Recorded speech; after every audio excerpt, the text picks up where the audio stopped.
How did the burnout start? My manager is extremely micromanaging, and it's really taken a toll on me as like an employee and just me as a person.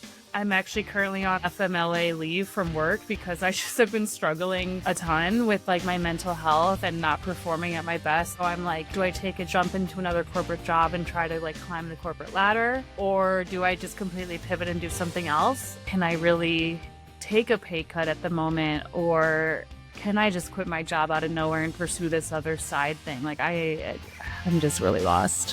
What if the very thing you've been told will set you free is actually what's keeping you stuck? Victoria has $250,000 saved, and by every definition, she has done everything right. But she's miserable. She describes her job like something she needs to escape from, and in the same breath, she's asking a question most are afraid to even say out loud. How do you make smart money decisions when the life you're protecting is no longer the life you want?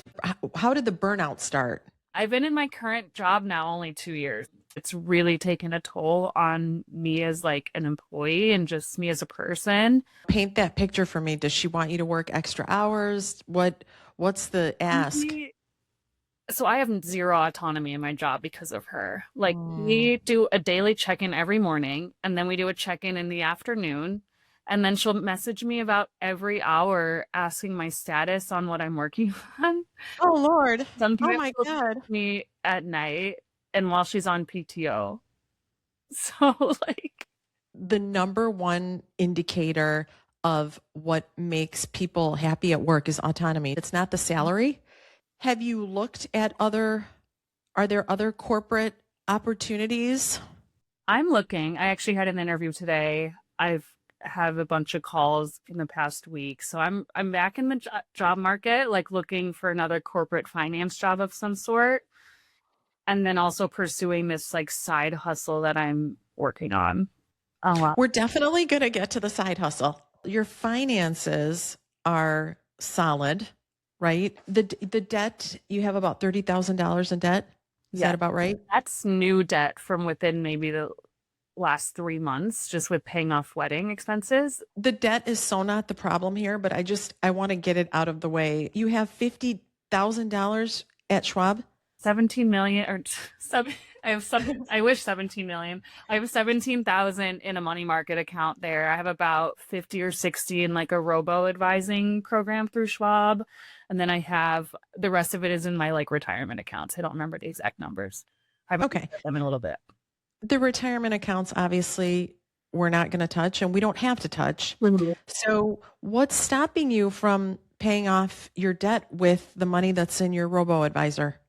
Just pay it off. So I have a financial advisor, and I need to meet with him again. But I was kind of hoping to save that money for more like midterm type goals, maybe not like immediate goals. There's no way you can out-invest the interest that's being charged on your credit card. You have to pay off the debt. Like there's nothing, there's no thought involved. Debt is, it's a gray cloud that always follows you around. And that is the last thing you need right now. You have a mental health crisis here, right? You need to feel autonomous. You need someone that supports you instead of drags you down, because work is most of your life. Mm-hmm. So the $30,000 we are going to clear tomorrow. Talk to your financial advisor, but any sound financial advisor is going to tell you that. Yeah. I just always like to have, reassurance from someone else that I'm doing it right. I'm reassuring you right now. Okay. You need to do this tomorrow, especially with your income and your husband's income. It's a no-brainer. So pay that off tomorrow because you thankfully can. But this mental health crisis, it's the most important thing. You can have all the money in the world and no debt, but if you don't have peace of mind, you have nothing, right? Having passion is a gift. I don't think passion is common at all. I think it's very uncommon. Have you taken like a step towards wedding content creation? Yeah. So I don't know if you're familiar with this. I'm not. So tell me about it and what you've done. Yes. So literally I decided to do this a week and a half ago. So I got back from my honeymoon and I was like, I'm going to do this because it's been in the back of my mind for a couple years now. Basically, these content creators for wedding and different events, they get like short form video and like more behind the scenes stuff for like couples or like what it takes to set up events or like really like true raw like candid moments from like a wedding, and it's more geared towards like social media rather than publishing somewhere. Is it the content creation that you're passionate about, or is it weddings and events? Both. So being a bride, Okay.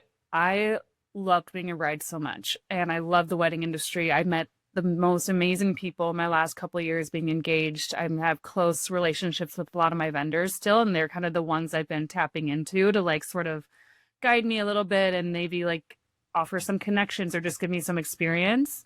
I've been doing this for friends for a couple years now for free. So like I have a lot of already kind of stuff I'm posting from prior weddings that I've already been at and got video for. Do you know what your earning potential could be? Let's say in 1 year's time. How much are you making now? 120,000. Okay. So how many events would you have to do to make that in a year? Well, a lot, because if I like starting out, say low end of what you would charge for this service is about $1,000. Let's say $1,000 for 6-7 hours of coverage, 6 or 8 hours of coverage, maybe. And then I've seen higher ends going up to about $2,500. So I guess low end, if say $1,000, I'd have to work 120 events a year. So you have to travel though for this, right? Where do you live? So I live in Chicago. Oh, good. So This is there's good. a lot here. There's a lot there. People are willing But to spend money here. do you think you could get one wedding per weekend? I think I could. I mean, right Like now, starting off? I potentially am going to do a welcome party next weekend. I might be doing a 4-day wedding at the end of the month. I already have a wedding in August. And that's without trying.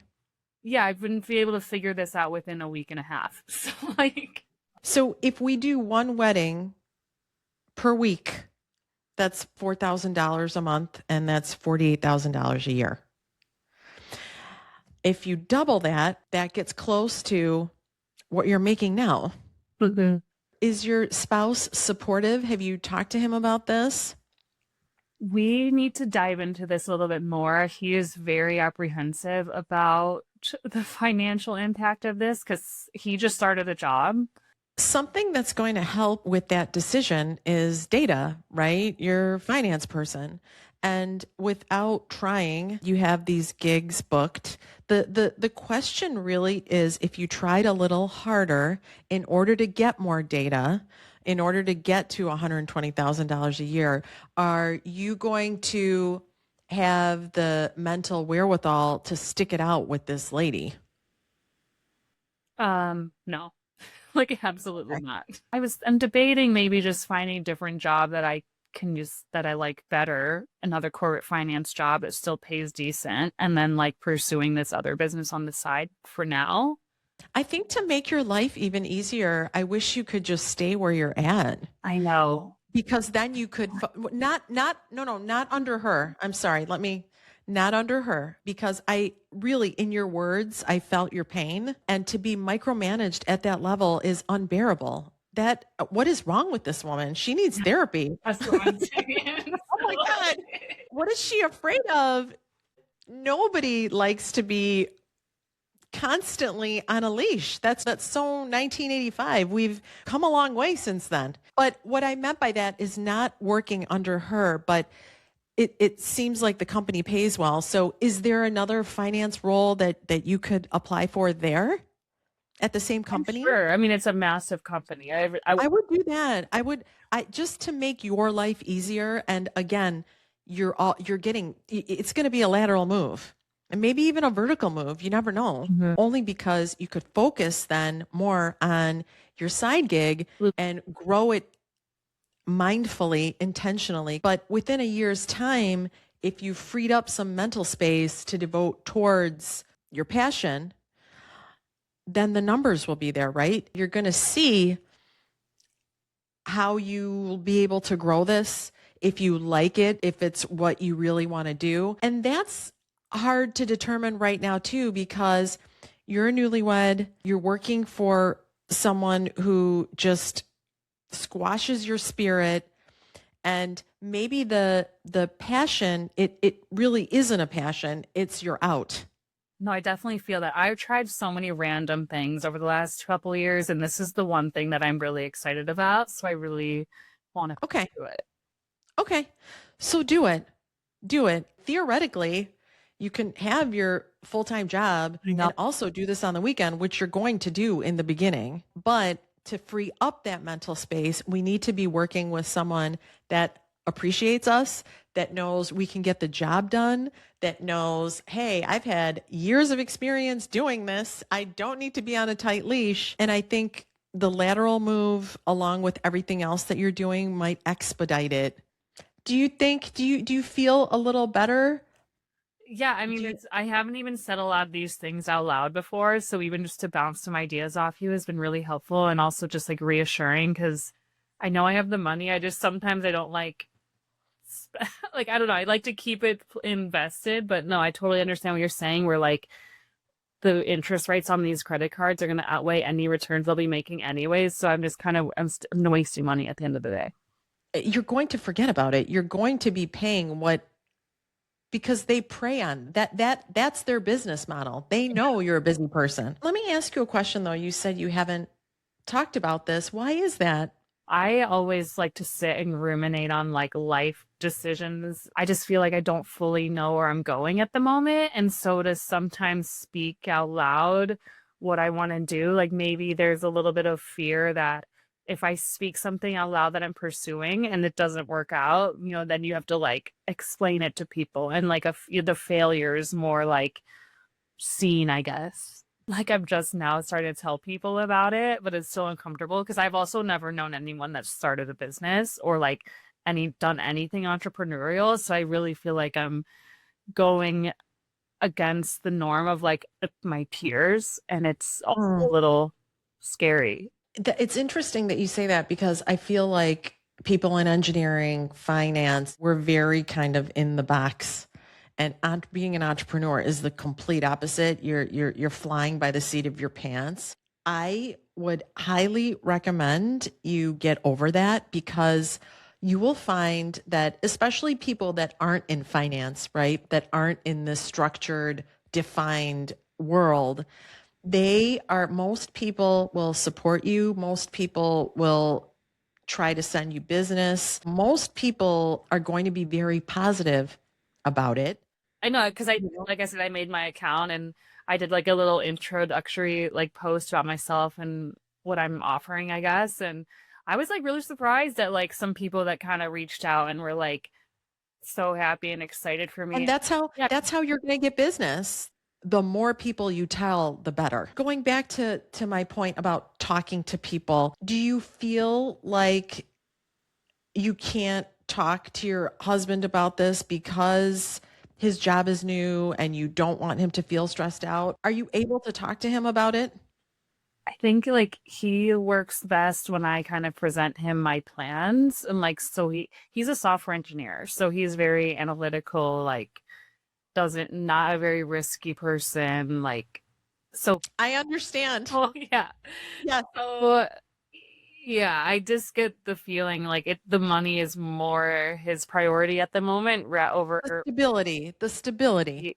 yes, Yeah. stability is more important to him right now than maybe it is for me. He just like doesn't fully understand the side hustle that I'm trying to pursue and create. Listen, most of us engineers don't understand. And the reason I'm a risk taker, the reason why I've ever had a single business is because my husband is. He's your bestie for life. And long-term happiness in any relationship is support. Like he has to buy in and support you. Now's the best time to do that because you don't have kids, you don't have debt, you're very responsible with your money. If you had to like buckle down and live off of his salary, which is good money, you could. Yeah. Well, and that's kind of where my mindset is at, but like he's not a finance person. Like I control all of our finances, so I don't know if he just needs to be involved a little bit more with the money planning side of things, but He doesn't Yeah, I want think anything to do with it. I understand where he's coming from, but it's exactly what you said. And so maybe part of presenting the case so that because his default is wanting to support you, but you also want him to feel comfortable because you love him, right? And you validate how he feels. Yeah, like show him the numbers. Say, we can still live off a single income, but we don't have to because here are my projections. I started off with weddings, but Yeah. we're going to do bat mitzvahs. We're going to do baby showers. If you could do something like that, it would really take off because that, and I hate using the word system, but that is what it is. If you don't have good methods in place, the social media stuff, it's complicated. It's not as straightforward as it seems. Okay, so we're going to pay off the debt, and then you're going to look at the lateral jobs today. But most of your time until you go back, you got to devote to your passion. Yeah. Yep. And stop doing stuff for free. Why are you doing stuff for free? I don't even know, like, I have no idea what I'm doing. So like I'm just winging it. I'm going to tell you something. People know that, but when you're starting a business, nobody knows that. Is your main marketing page an Instagram page? Right now, yeah. Okay. So, because the reason I'm asking, I'm not a young person. I don't know where people would look for this. Based on what that looks like and based on what they've heard about you, they're going to trust you. So your assumptions is not, when you get a customer, they're not thinking this girl doesn't have experience. What you present on Instagram is what they know. And the only reason they called you is because of how amazing your work looks. So when you tell someone something is free, that's a red flag. And they want to pay you. This is like one of the most special moments of their entire life, right? Yeah. No, I was thinking about this earlier today because I'm like, if I keep doing all this for free, what's the point? Like, at least give me a couple $100s or something, or at least pay for my gas or, something. You have to, unless it's a family event where you're like building your Instagram page, you have to get paid. Have I given you some clarity? Yes, I agree. Okay. And I really want to keep in touch and make sure you listen to the podcast. No, I for sure will. And I've already told all my friends about your podcast. Aw, thank you. So, I will listen to it as I'm getting ready in the mornings and while I'm getting ready at night doing all my skincare and stuff. So, 5 minutes. I know. 5 minutes. Perfect. All right, Victoria, take care. We're going to stay in touch. Thank you so much. Thank you.